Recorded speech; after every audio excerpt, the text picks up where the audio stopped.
शुभ बिहानीमा अब पालो भएको छ कुराकानीको। स्वस्थ जीवनका लागि जीवनशैली र खानपानमा ध्यान दिन अति आवश्यक छ। योगाभ्यास र खानपानमा पूर्ण रूपमा सचेत रहन सकेमा मात्रै अधिकांश स्वास्थ्य समस्याबाट बच्न सकिन्छ।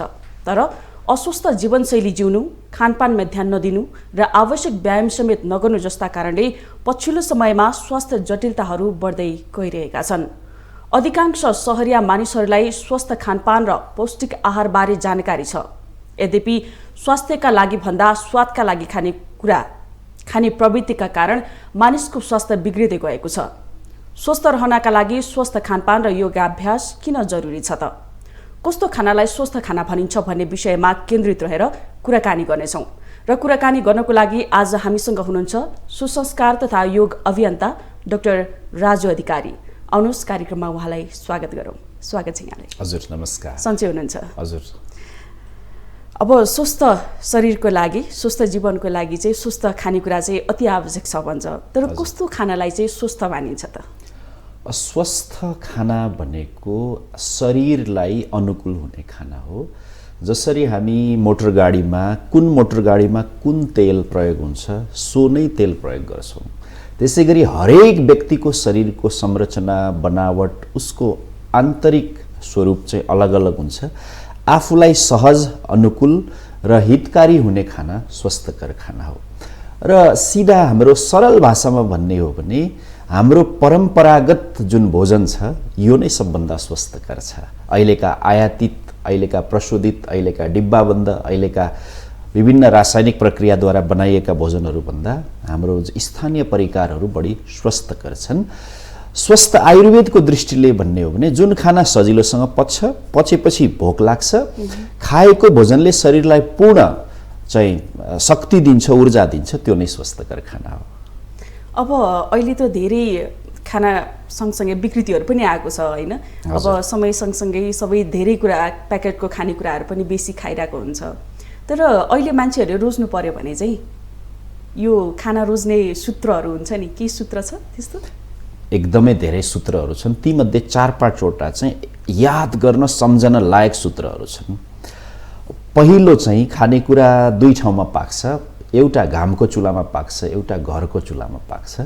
जसले घामको चुलामा पाकेको भनेको सिधा प्राकृतिक चुलामा पाकेको भोजन चुन्छ, चयन गर्छ, ऊ स्वस्थ हुन्छ। कमसेकम 3 छाकमा एकपटक चाहिँ हामीले नपाकेको भोजन अर्थात् चुलामा र घरभित्र नपाकेको प्रकृतिमा पाकेको खाना खाउँ। जस्तो कि फलफुल भयो, टुसाएका गेडागुडीहरू भए, विभिन्न प्रकारका मेवा मिष्ठान्नहरू भए, सागसब्जी सलादहरू भए।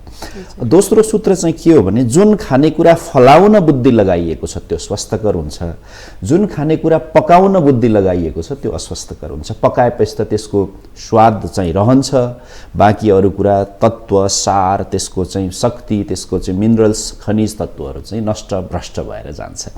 त्यस्तै रेखाजी तेस्रो सूत्र चाहिँ के हो भने जुन खानेकुरा थालमा, प्लेटमा र अगाडि पस्किसकेपछि त्यसलाई चिन्न सकिन्छ, सजिलैसँग चिनिन्छ, बुझिन्छ, त्यो स्वस्थकर हो। जुन चिनिँदैन, बुझिँदैन, त्यो अस्वस्थकर हो। जस्तो कि मैदाले बनेका परिकारहरू चिनिँदैन, केले कुन पिठोले बन्यो। जस्तो आलु चिप्स भन्छौँ, बजारमा प्याकेटमा आउँछ, हावाभित्र हावाको मूल्य बढी, वस्तुको मूल्य कम हुन्छ। त्यो केले बन्यो भन्न त त्यो भनिन्छ। जस्तो कोल्ड ड्रिङ्क्सहरू जसको चाहिँ हामीलाई थर जात गोत्र केही पनि थाहा छैन, कहाँ बन्यो, कसले बनायो, के राख्यो, त्यो लेखिएको पनि हुँदैन, त नचिनेको खाना अस्वस्थकर हो। र अन्तिम महत्त्वपूर्ण सूत्र चाहिँ के हो भन्नु होला भने जुन खाना खाएपछि तिर्खा बढै गर्छ, प्यास लागै गर्छ, बेचैनी बढै गर्छ, त्यो अस्वस्थकर खाना हो। जुन खाना खाएपछि मन र पेट शान्त हुन्छ त्यो स्वस्थकर खाना हो। यो सूत्रहरू हुन्। कुनै पनि खाने चिज खाइसके पछाडि तिर्खा लाग्यो भने चाहिँ त्यो अस्वस्थकर खाना हो। सधैँ जति पानी पिउँछु, जस्तो म दैनिक 2 लिटर 2.5 लिटर पानी पिउँछु, तर आज मैले 4 लिटर पानी माग्यो मेरो शरीरले, मैले पिएँ भने त्यो चाहिँ खानाका कारण माग्यो। खानामा भएको अधिक मसला, अधिक गरिष्ठता, तेल, त्यस्तै विभिन्न अरू सामग्रीहरूले मेरो पानीको मात्रा बढायो, त्यसकारण त्यो चाहिँ रोगमा रूपान्तरित हुन्छ भनिन्छ। जस्तै खानेकुराहरू त सबैले खाइ नै रहेको हुन्छ होइन? हजुर। तर पनि मात्रा चाहिँ कसरी खाने भन्ने कुरा चाहिँ मान्छेलाई त्यति धेरै थाहा हुँदैन कि। हजुर। पायो भने धेरै पनि दिन्छ, पाएन भने नखाइ पनि बसिदिन्छ। तर एउटा स्वस्थ शरीरको लागि चाहिँ कसरी खाँदाखेरि चाहिँ उपयुक्त हुन्छ त?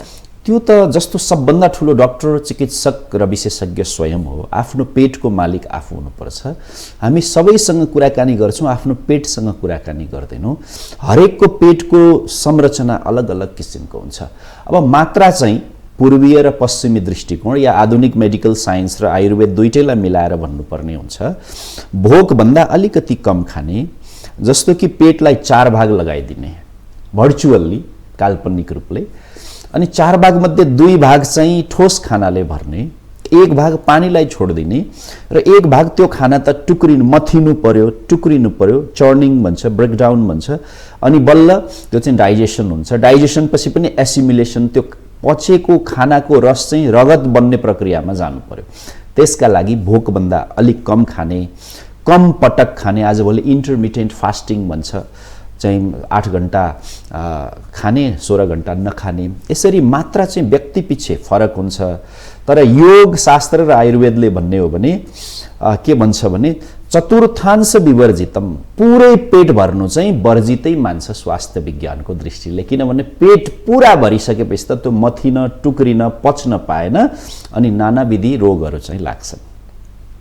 यहाँले भन्नुभयो नि मात्रा पनि मान्छे अनुसारको, व्यक्ति अनुसारको फरक हुन्छ भनेर, कि बिरामी अनुसार अथवा स्वस्थ व्यक्ति अनुसार फरक हो कि कस्तो हो? सबभन्दा फरक चाहिँ श्रम अनुसार हुन्छ।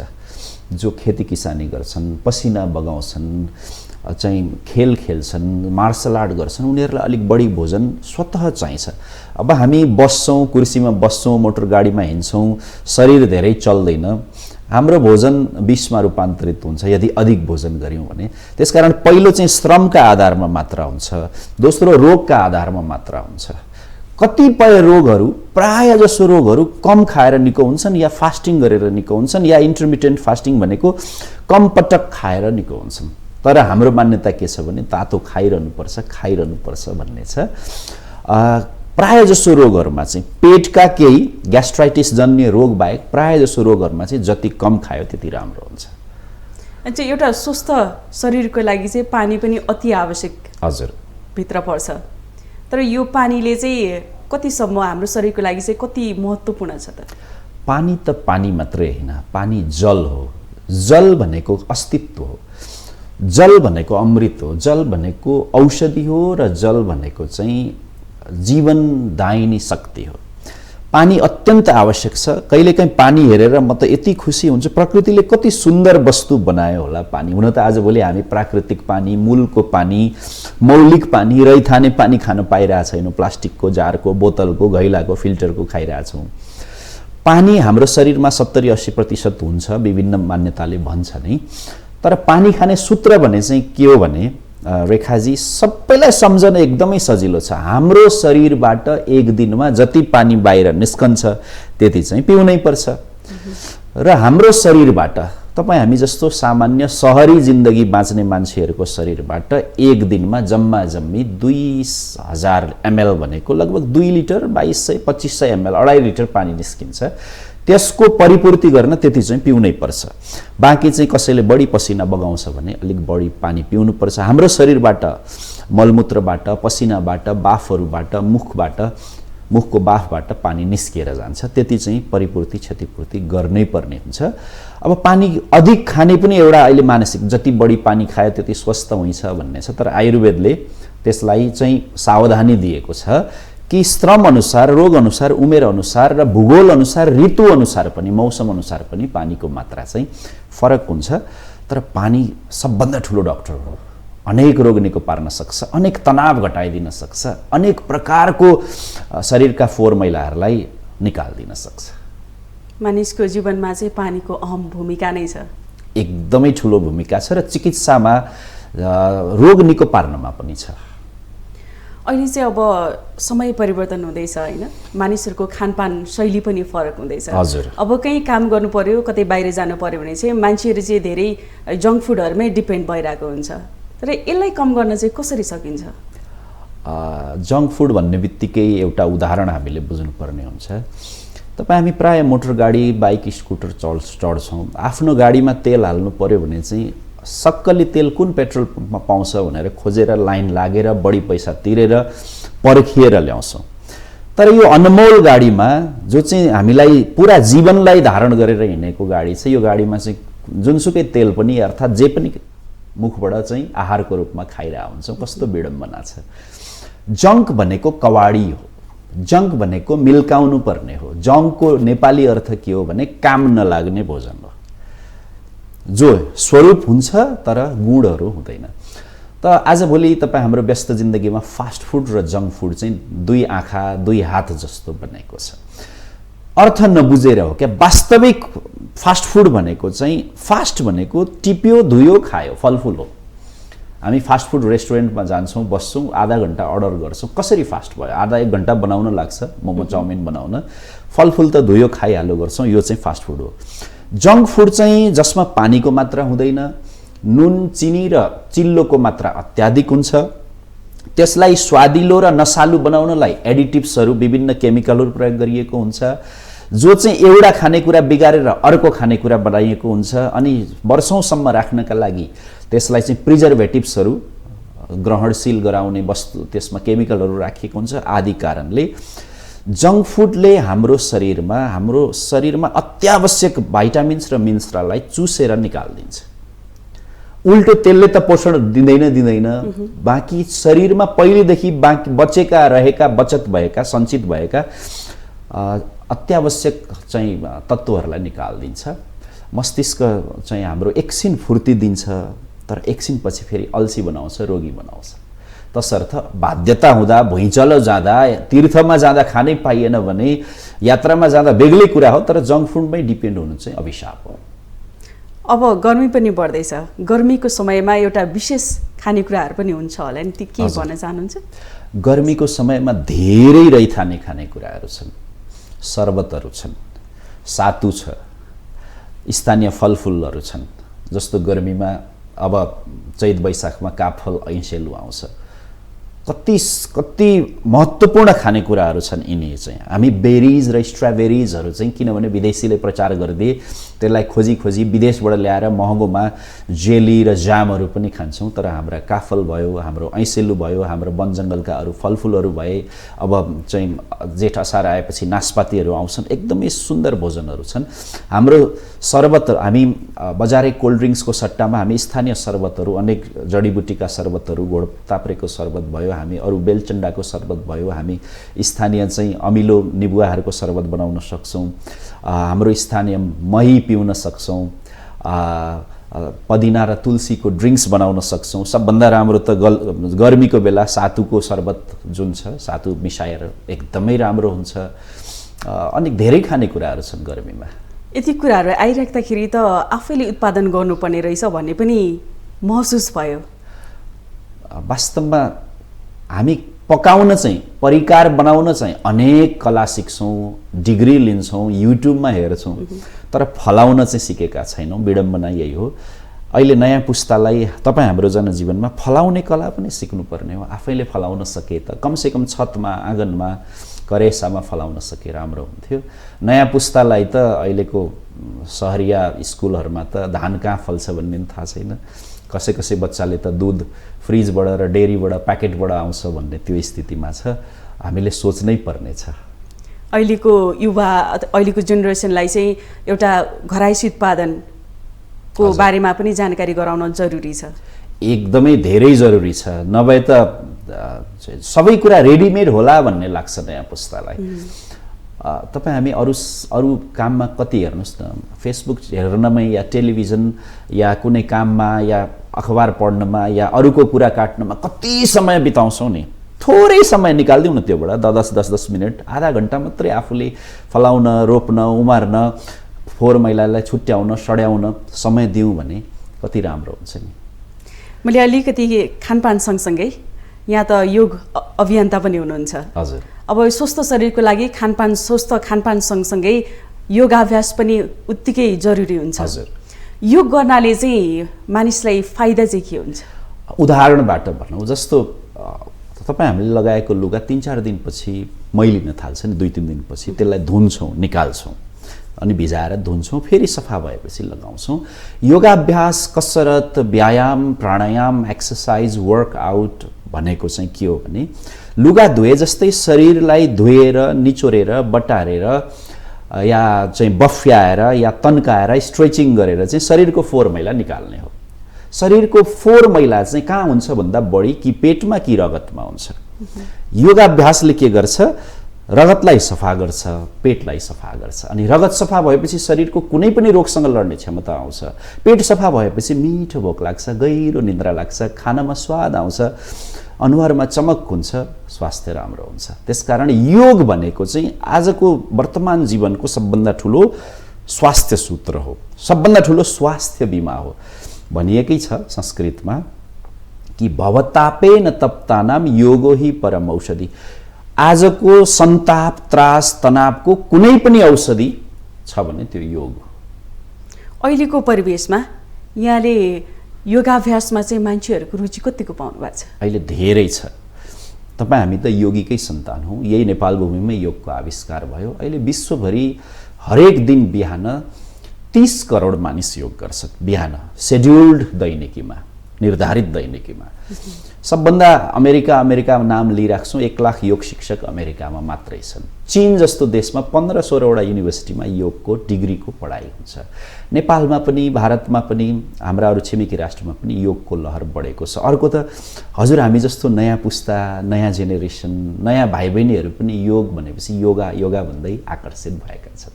यो चाहिँ कोरोना पछाडि अझ बेसी अलिकति आफ्नो स्वास्थ्यप्रति चाहिँ अलिकति सचेत भएको हो कि? रेखाजी, यो कोरोना पछि त योग, स्वास्थ्य र आयुर्वेदको युगै सुरु भएको छ।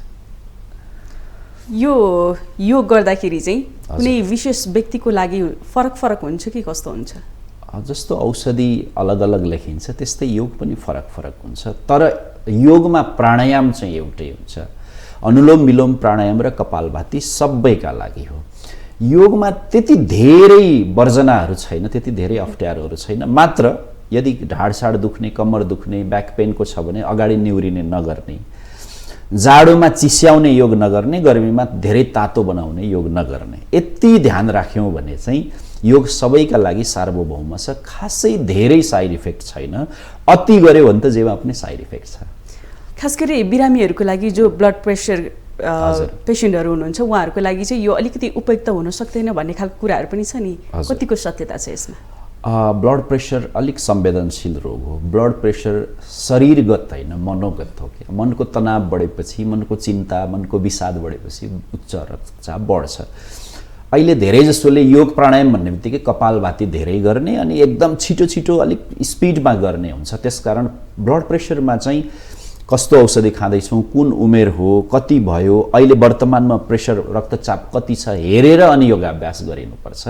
नभए सधैँको दैनिक चाहिँ दिनचर्यामा गर्यो र एउटै तरिकाले गर्यो भने चाहिँ कहिलेकाहीँ साइड इफेक्ट हुनसक्छ। त्यसका लागि चाहिँ रक्तचाप भएका, मुटु रोग भएका र दम रोग क्रोनिक अवस्थामा भएकाहरूले अनि पेट एकदमै पुरानो अल्सरेटिभ प्रब्लमहरू हुनेहरूले चाहिँ विज्ञहरूको उपस्थिति या सल्लाहमै गर्नुपर्छ। नभए सामान्य ब्लड प्रेसरमा त अनुलोम विलोम प्राणायाम, केही सूर्य नमस्कार, 2-4 आसन टाउको तल लैजाने चाहिँ धेरै गर्नु भएन, ताकि कहिलेकाहीँ चाहिँ हानि पनि पुर्याउन सक्छ। बाँकीमा केही साइड इफेक्ट छैन। यो योग गर्दाखेरिको जति पनि चरणहरू हुन्छन् त्यो चरण चाहिँ व्यक्ति अनुसारको फरक हुन्छ अथवा विद्यार्थी अनुसारको, अनि वृद्धको लागि छुट्टै, बालबालिकाको लागि छुट्टै, त्यस्तो केही छ? हजुर, त्यसको अलिकति छुट्टै छ। वृद्धहरूले मन्द गतिमा गर्नुपर्छ योग प्राणायाम र ध्यान पनि। हुन त योग भनेको एक्सर्साइज मात्रै होइन, योग भनेको समग्र जीवनशैली हो, समग्र जीवन दृष्टि हो। खाने, उठ्ने, सुत्ने, हिँड्ने, बस्ने, सोच्ने, जीवन व्यवहार, सम्बन्ध यी सबै योगभित्र पर्छन्। योगले नछुने जीवनको कुनै पाटो र आयाम नै छैन। तर पनि योग चाहिँ बालबालिकाका लागि अलिक रमाइला किसिमका, जस्तो भ्रामरी प्राणायाम भन्ने छ, कान बन्द गरेर गर्ने, त्यो बालबालिकालाई उपयोगी हुन्छ।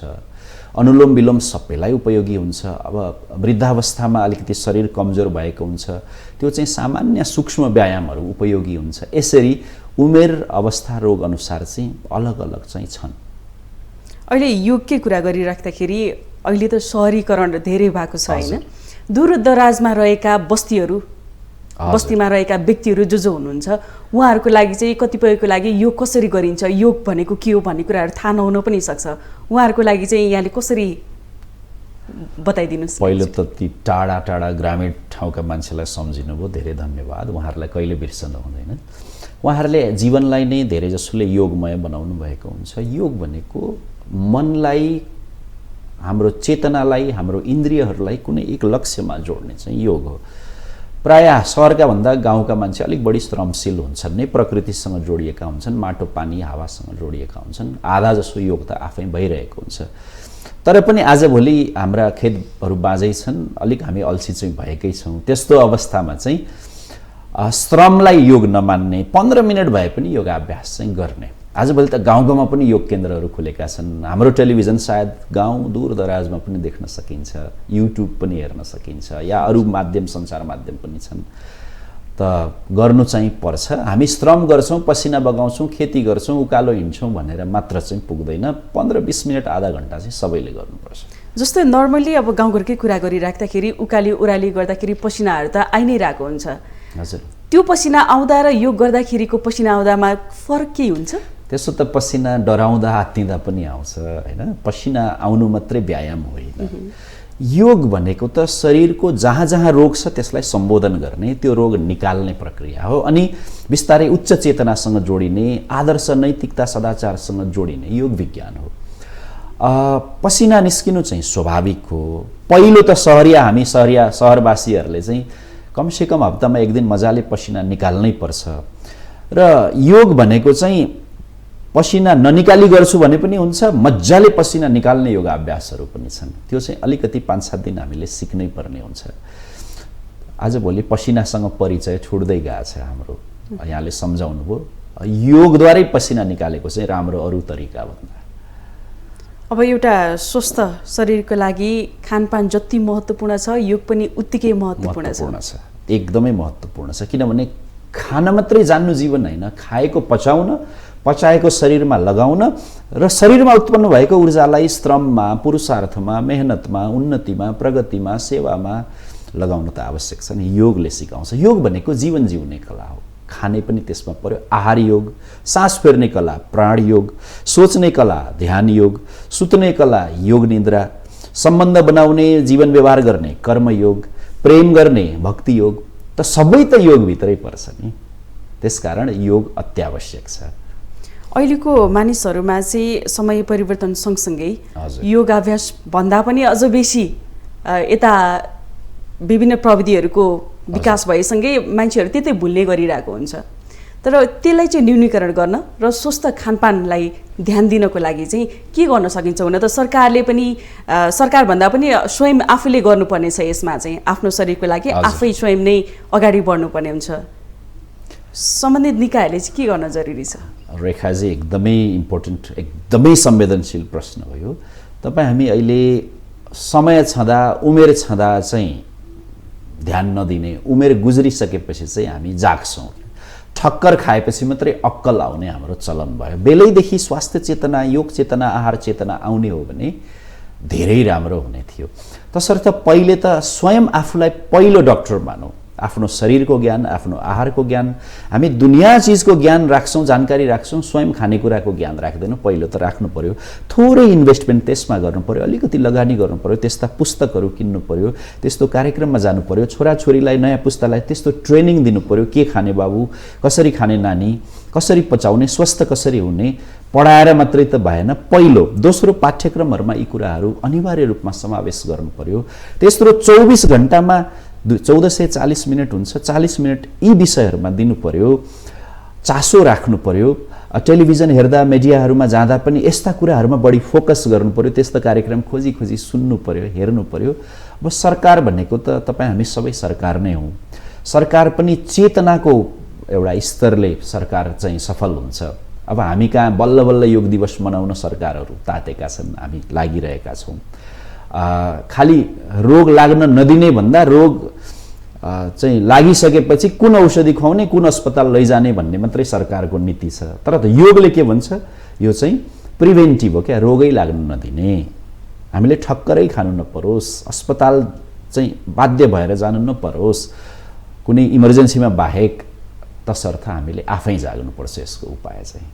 अब यहाँले भन्नुभयो जस्तै हामीले खाने हरेक खानामा चाहिँ मात्रा पनि मिल्नु पर्यो। हजुर। अब जस्तै भनिन्छ नि हरेक खाना चार भने जस्तै 4 समूहको खानेकुराहरू चाहिँ हामीले खाने दैनिक हजुर ग्यासमा चाहिँ हुनु पर्यो।